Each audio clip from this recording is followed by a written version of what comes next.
Today's show is sponsored by the ABV Barrel Shop.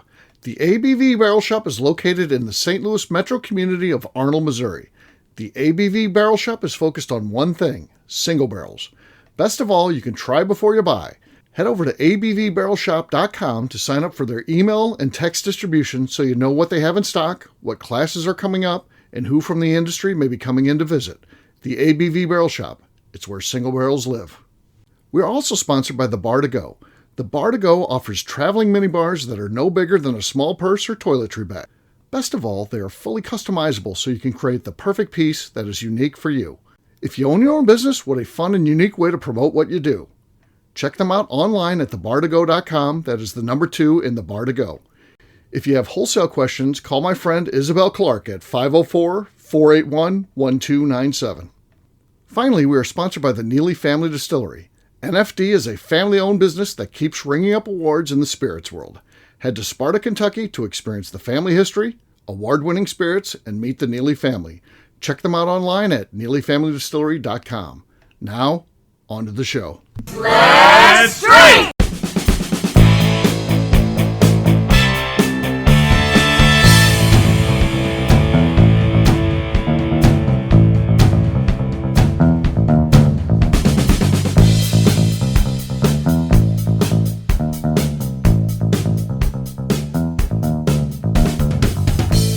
Welcome to the Bourbon Daily, the podcast about everything bourbon delivered to you every day of the week. Today on the show, we discuss the 2025 release of Four Roses Limited Edition. My name is McNew. Please join me in welcoming my co-host, Steve Agley, along with our special guests, Jeff Andreezy, Matt Welge, and Gokin. Hey, gang, what's up? Hey, guys. Hello. So, we're going to have a good show today talking about 2025 Four Roses LE, one of the classics from the bourbon industry, I think. So we'll talk about what's going on for this year. We'll get to that after the break. For right now, Matt said there's something he wanted to talk about. What is that, Matt? Yeah, I again, thanks for the opportunity here. And I don't get to talk to, I would call you guys whiskey geeks, if that's not offensive, Sure. right? Geeks, nerd. Compliment. So I want to know if you guys have anything that would even closely resemble what I do when I'm opening a brand new bottle, whether it's new to me, whether it's something I'm going to review. Do you have a ritual? Do you keep a quiet room? Do you put on music? What's your ritual for a brand new bottle that you've never had before? Yeah. The ritual, I think, and I think this is for a lot of people affiliated with this show, you save your new bottles for the show. Not because you want to debut them or experience them or taste them for the first time live on the air. The reason for that is we have a Cork Pop Challenge every day. And there's no prize, but you want to win the damn thing. I have no idea why. I don't win that often, actually, but you want to win it every day. I mean, if I could go undefeated all year, I'd be happy. And you guys might get tired of it and be like, this sucks, and I'll be like, no, we're going to do it next time we record too. You want to win every time. Your competitive nature overrides. Oh yes. Yeah. And that's for a lot of people. I mean, there's people on this that appear on the show. I swear they'll go out and buy 5 new bottles, and then you probably find them in the trash the next morning, because the next time you podcast with them, they've got 5 new bottles. It's like, so this always lines up where your new bottles happen to have. I think they're tossing them after the show, but I can't. That hasn't been verified yet. So yeah, that's for me. That's the ritual. Open them at. I'm very opposite of Steve because I'm a fucking gremlin. I'm like, ooh, a present came today. Ooh, a present on my doorstep. I'm gonna open that shit immediately. Oh, I've seen it. Like ripping the package open, cutting it open, whatever. And I'm like, ooh, what is it? It doesn't matter what bottle it is. I'm pouring it immediately as soon as I tear it out of that shipping package. I should save it for Cork Pops probably, but anytime I have a new bottle, they don't sound as good as my old bottles, so it doesn't even matter to me. So I'm like, I'm ripping that shit open as soon as I can. I've seen McNew do it. She released videos before. I have. I'm a fucking gremlin. Can't control herself. I am like, ooh, present, and I want it. It could come at 2 p.m., 11 a.m. I don't care when it gets delivered. I'm opening it the second it's on my doorstep. Okay. Well. Okay, that's good, I guess. I mean, Lenny is famous. He opens them in the parking lot all the time. So, yeah. I'm just excited. I'm like, you sent me something that's so nice, and I just want to right now tear into it. So, yeah. Yeah. Okay. All right. Yeah, I like that question, Matt, and it's got me thinking. I do. I think the only ritual is He strips I naked. will. Yep. And, I will not put it on ice. It's going to be a straight. It's going to be a straight. That's not anything unique. I'm sure it's just that's probably the only thing. Okay. Because there's some nights I just want my bourbon on ice, and I'll go sit outside with a big pour of something with some cubes in it, and right. But anything new. Now, if it's a special bottle, and everyone has their own definition of that, I'll save that for when I've got some friends around or something. Right. And yeah. But if nothing, I don't have anything on the calendar coming up, I'll certainly open up a special bottle myself too. Yeah. Does anybody else feel like a pro tip for Jeff might be when you have a grass cutting shirt, it should be light colored because you're outside in the sun? Yeah, I was going to comment. Yeah, that's kind of a dumb idea to have a black shirt as your grass cutting shirt. I mean, it's not the brightest thing ever, Jeff. I mean, come on. I'll let you know. Minnesota. Yeah, I do my mowing almost exclusively in the evenings, except this evening because we were podcasting. So I was out, and it was cool today. So sure, this is the time. You've said the weather's broke, but yeah, if that's your grass cutting shirt, that's going to be when it's 118. You're going to be wearing that. I might be. But grease and grass is going to show really bad on a white or a yellow shirt. So grease and grass isn't even going to show on that darker colored shirt. Well, this is true if you care about that, but I wouldn't guess Jeff's that way. So today actually a little breezy. Okay. And the grass was pretty long, so I'd had it blowing back on me when I got done. I was covered in lighter colored stuff, and it stood out like crazy. So sure, I had to shake myself off before even coming into the shack tonight. Coming into the shack, yeah. Run the vacuum. Yeah. All right, Gokin, how about you? Well, I have two rituals.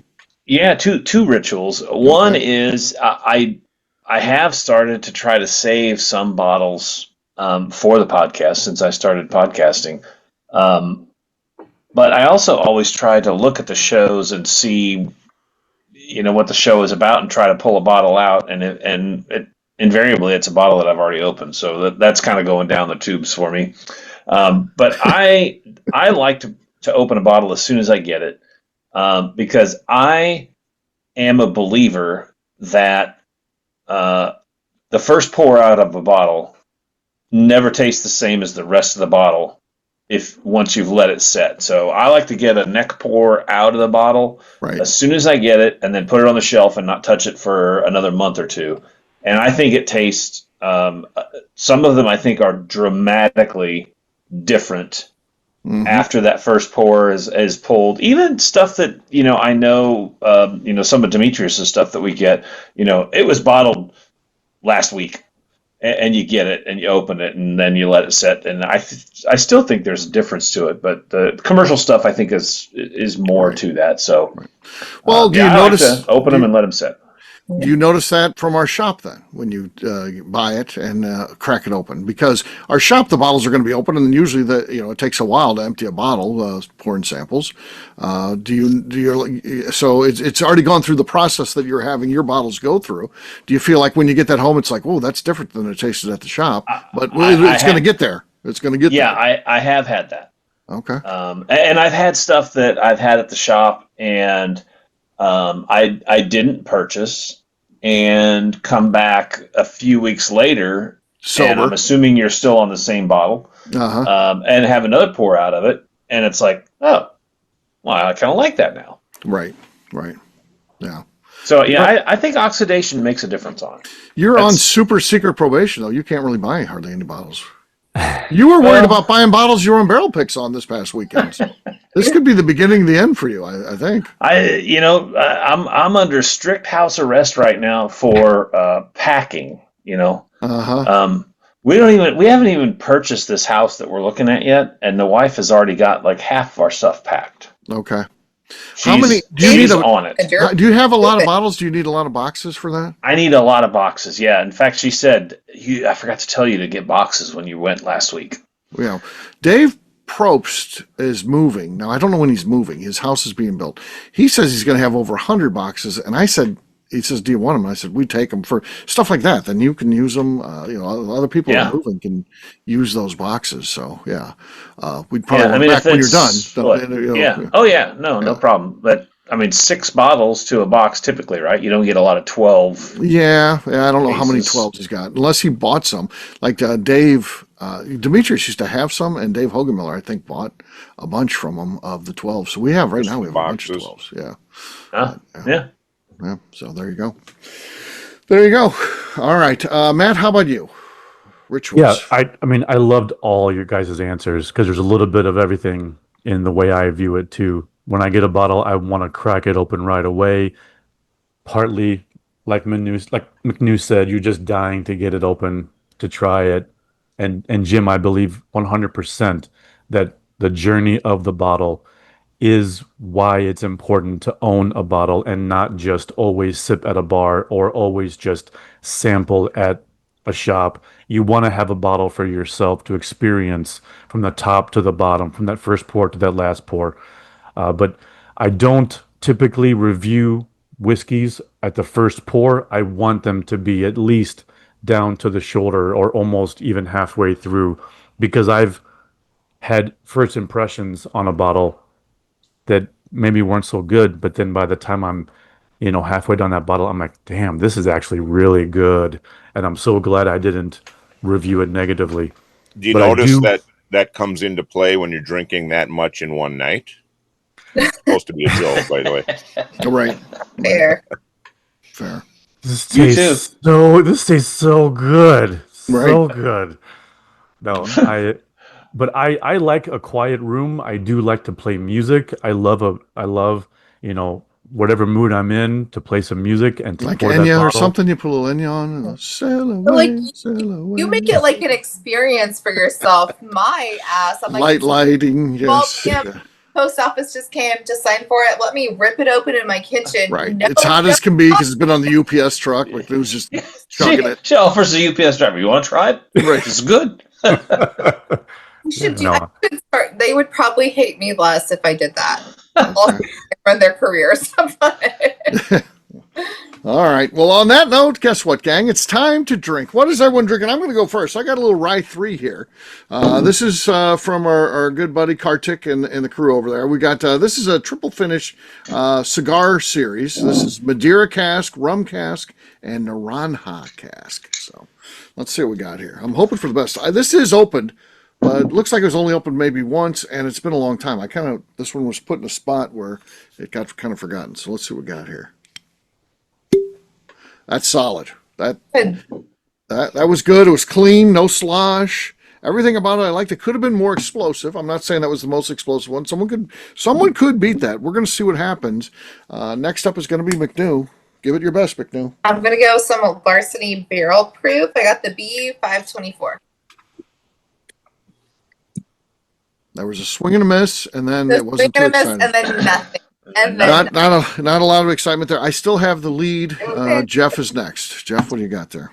I grabbed a bottle of Bare Knuckle 6-year it's a high rye from the ABV Barrel Shop. Okay, that's a great one. Okay, ooh, I think he got it there. He also was clean, no fouls, and his was just a little more explosive. So he's got the lead. Gokin's next. I was trying to stick with show, but I don't have a Four Roses product, but I do have a limited edition product from the fine makers of Yellowstone. It's basically the same thing. It's limited edition. I mean, come on. There we go. Okay. Oh, wow. That was fantastic over here. It was decent. There was a little clanking of the glass. That's a small foul there, and then it was very high pitched. Jeff's was a lot more even keel. I say Jeff still has the lead. Matt's next. I have a rye. This is the Cedar Ridge rye whiskey, ABV Barrel Shop. This one's well loved. A well-loved Okay. bottle here. Okay. Basie, but not enough. Jeff wins. So cheers to Jeff. Cheers, everyone. All right. We'll take a quick break, and then when we come back, we're going to be talking about the 2025 Four Roses LE. We'll do that in just a few.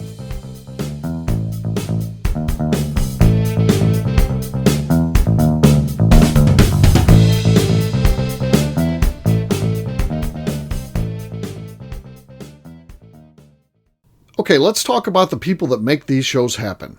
First up is the Stave and Thief Society. Via their in-person class at Moonshine University in Louisville, Kentucky, the Stave and Thief Society is the place where you, a bourbon enthusiast, can expand your knowledge and emerge an executive bourbon steward. In 2017, I completed my executive bourbon steward certification. It's the most comprehensive bourbon certification available and connects you with an expansive network of bourbon enthusiasts and professionals. Check out the full listing of in-person and online certifications and join the society today by enrolling at staveandthief.com. Speaking of Executive Bourbon Steward certification, the ABV Barrel Shop in St. Louis, Missouri has developed a unique partnership with the Stave and Thief Society to offer a preparatory class to assist you in getting your Executive Bourbon Steward certification. This prep class costs only $25 and is available to take live or online via Zoom. Graduates of our class receive a coupon code good for 15% off your Executive Bourbon Steward certification held in Louisville, Kentucky. This saves you almost $90. Additionally, you can collaborate with fellow attendees to split travel costs when you go to Louisville. If you're interested in signing up for the class, simply head over to abvbarrelshop.com and check out the classes and events page. Last but not least, we are sponsored by Neely Family Distillery. Royce Neely is the 11th generation distiller in one of America's oldest distilling families. A visit to Neely Family Distillery takes you through family history, where you can see all the artifacts and newspaper clippings through the years from this family that started distilling in America after James Neely arrived from Northern Ireland in 1740. Today, Royce Neely and his team are crafting some of the best spirits in America. Their bourbon and absinthe offerings keep winning top honors in the spirits competitions. Recently, their absinthe made history as the first platinum winner in the absinthe category at the San Francisco Spirits Competition. Neely Family Distillery is definitely a bucket list destination if you are a bourbon fan. Learn more about their spirit offerings, visiting their facility, and the awards they have collected over at NeelyFamilyDistillery.com. And now, back to the show.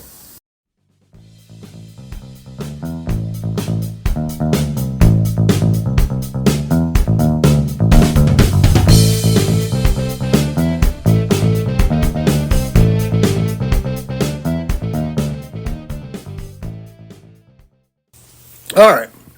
Grab one of those. Oh, God. It's George T. Stagg. We just throw it around here at the ABV Barrel Shop. You're listening to the Bourbon Daily. Welcome back to the Bourbon Daily. Today we're talking about the Four Roses Limited Edition. Yes, we are. So this is the 18th edition in the Four Roses LE series. So this is a pretty, one that they've been doing for a while. No doubt about that. This one has got the following in it. And to geeks, listen up, because this is right up your wheelhouse here. 38% OBSV aged 13 years.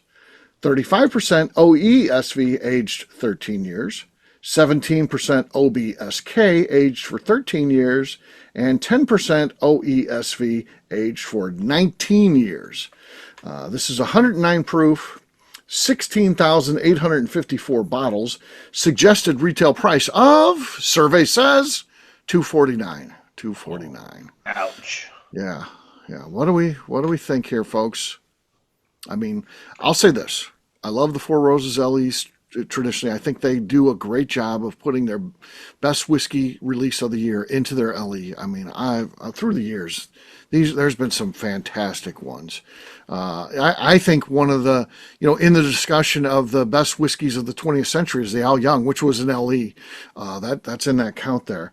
But again, I'm just not at $250 for a bottle at this point right now.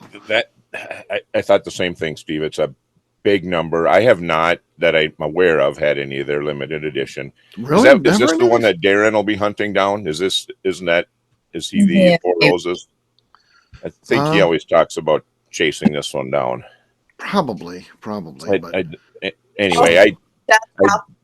I'm just waiting for JP to get it. That's all. I'm waiting on JP to get it. JP, get out there, man. We need this one. We need JP in the trenches. Yeah, I did sign up on the website. Oh yeah, I did too. For the drawing, and then I'll actually be in that area at the time when you're supposed to pick it up. So if I get lucky enough to get drawn, then I can decide, do I want to spend the money? I have signed up for the drawings of this and birthday bourbon, and if I win, I would buy. And you know what I would do? I would buy it as a means to share with my friends, so you guys would get to taste it, that type of thing. Because I would want to try it, and I would want other people to share with me. So there's a give and take, right? So if I got lucky enough to quote unquote win, I'd drop the $250 and I would buy it for my friends. I'm not going to actively seek this one out, but if I win the draw ring, as they say, I will buy. Yeah. Text myself, Steve said I'm a friend. I can try the LE.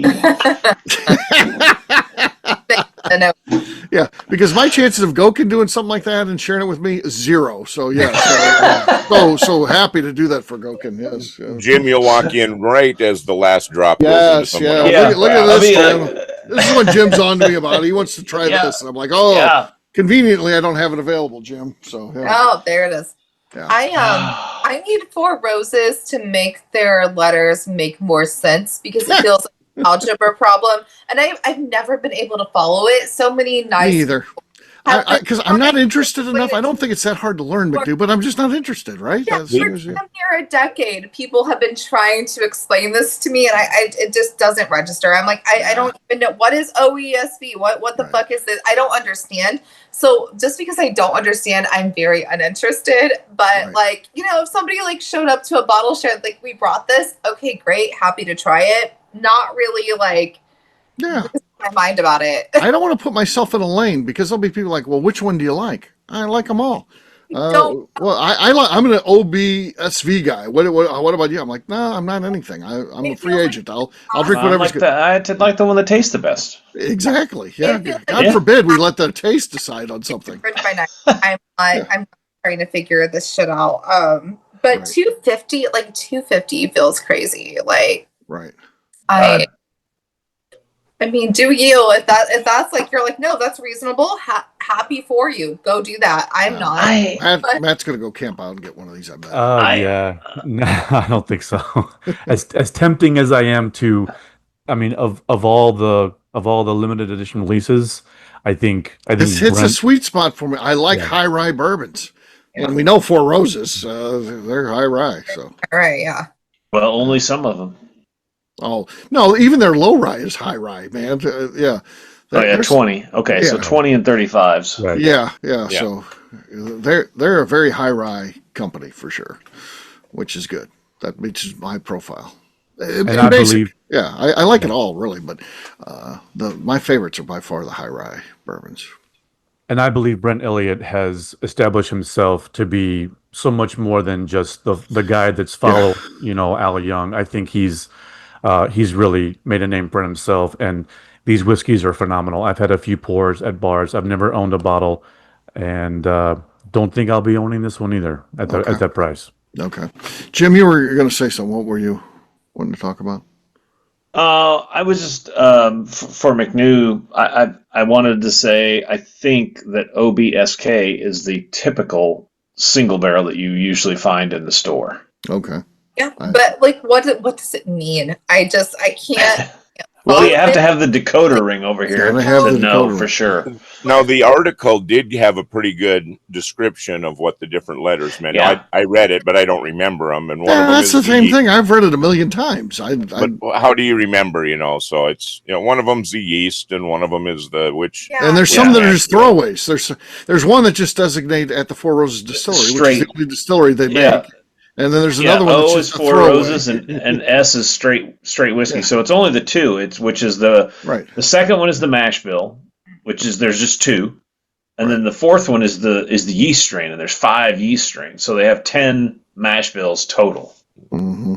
I just feel like if I don't have a chart in front of me, I don't want a chart in front of me. I just feel like I just it Yeah. seems like a lot. Here's what happens when someone is explaining this. My eyes glaze over. I'm like, when are we drinking this? Can you pour that now? I don't care about and it's worse than this for Four Roses geeks. And again, they're good people. I hang out with them. I'm sure drink with them. I don't have any. Call them a geek is not a bad thing. But the ones that are really into it, they want to know where it was at in the warehouse. What Rick was it on? And then they track these things. They want to know the barrel numbers because then they track. They find a good store pick or something that was really an outstanding one. Then they want the barrels next to it. Like that matters. Anything can happen in a barrel. But but they want to track those things. Like that's got to be a good row, I bet. And right. People really get into it. They really get into it. It's just like too much information where I'm like stressed out and I'm like, I don't even want this now. Right. I will freely admit my palate isn't good enough to likely discern some of these things they're talking about. So if I like it, I like it. Yeah. Right. Yeah. And I rarely dislike something. So, so anyway. Yeah. Was it who was the guy, Steve, that you used to have on the tasting podcast? Was it Bill or Bob that was like Bill, I like it, Mr. Bill. God, I like Mr. Bill. I like it. Yeah, I like it. That was the highest rating he could give. I like it. Yeah. Yeah. If he said that meant the world to these distillers because we got some awkward ones where I would throw it to him and I think he was going to say I like it. He's like, oh, I don't know. I was like, oh shit, he doesn't like it. Yeah. I missed those days. Those were like some pandemic and after years. Yes. Oh man, yeah. We survived the pandemic together. Oh, drinking whiskey. Yes. Mr. Bill, I like it. That was like the best honor you could get. Yes. We bring that back, honestly. I like it. We don't have to have tasting notes. We don't got to be so serious. We like it or we don't. Mr. Bill. It's the Mr. Bill show. He drinks it and he'll tell you if he likes it. So, and I don't think there's anything wrong with that. Matter of fact, I don't think there's enough of that these days. People come in and they need to know the mash bill before they taste something, or they'll be like, I don't like rye. And I'll be like, okay, what whiskeys do you like? And then they'll name a Four Roses or, Wild Turkey. And I'm like, those are high rye bourbons. You like rye. Oh, they just don't know they are? No, they're bourbons. They're not rye. I'm like, but they have rye in them. See, they don't even know enough. They just know a little bit, enough to be dangerous, as you would say. Mm-hmm. They know that that there's a rye whiskey. They know that there's a bourbon whiskey. And for some reason, they tasted a bad rye. And that means they don't like rye. No, that doesn't mean that. You haven't tasted the right rye yet. So, yeah. So there you go. There you go. Well, there's a little bit about Four Roses and what they've got going on. So, JP, the world awaits. So there you go. All right. Matt, we'll start with you. Where can people find you? Yeah, Matthew Welge on Facebook, Uncertified Whiskey Hunter on Instagram, and Whiskey Tequila Fridays podcast. All right, Jeff. I'm on Facebook, Instagram, and the Cigar Dojo, Jeff Andreezy. That's 2 I's and 2 Z's. Gokin. I'm on Facebook at Jim Gokin and Instagram at Jimmy Big Hands.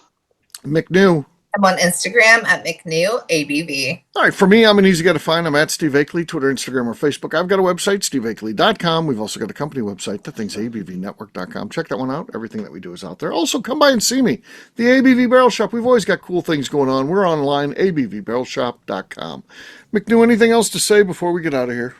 I'd like to remind the audience to please give us a 5-star review. That includes comments. It helps new people find the show, which is very important to us. And if you like what we're doing, we ask you please visit our Patreon page at patreon.com/the ABV Network. Great job today, gang. For our audience, we'll have a brand new show for you tomorrow. Looking forward to that. Until then, take care, everybody. See ya. Bye. Bye-bye.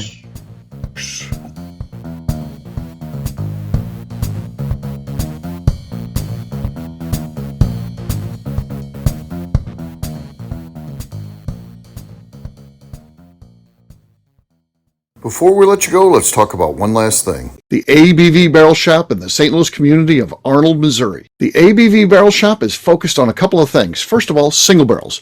We are the place where single barrels live. We go to distilleries, taste through the whiskey, select the best barrel, and have it shipped to our store where we present it to you, our customers, by allowing you to try before you buy. We're also known for the classes that we have in our education center in the store, as well as the events we have with industry professionals from the bourbon business. If you're in the St. Louis area, please come by and visit us at 6 Fox Valley Center in Arnold, Missouri. Or at a minimum, at least sign up for our email and text distribution so you know exactly what's going on in our shop over at abvbarrelshop.com.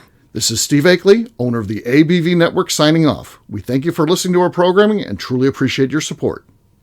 The Bourbon Daily is part of the ABV Network. For more information or to become a sponsor, please visit abvnetwork.com. Thanks for listening and cheers. This has been a Steve Akeley production.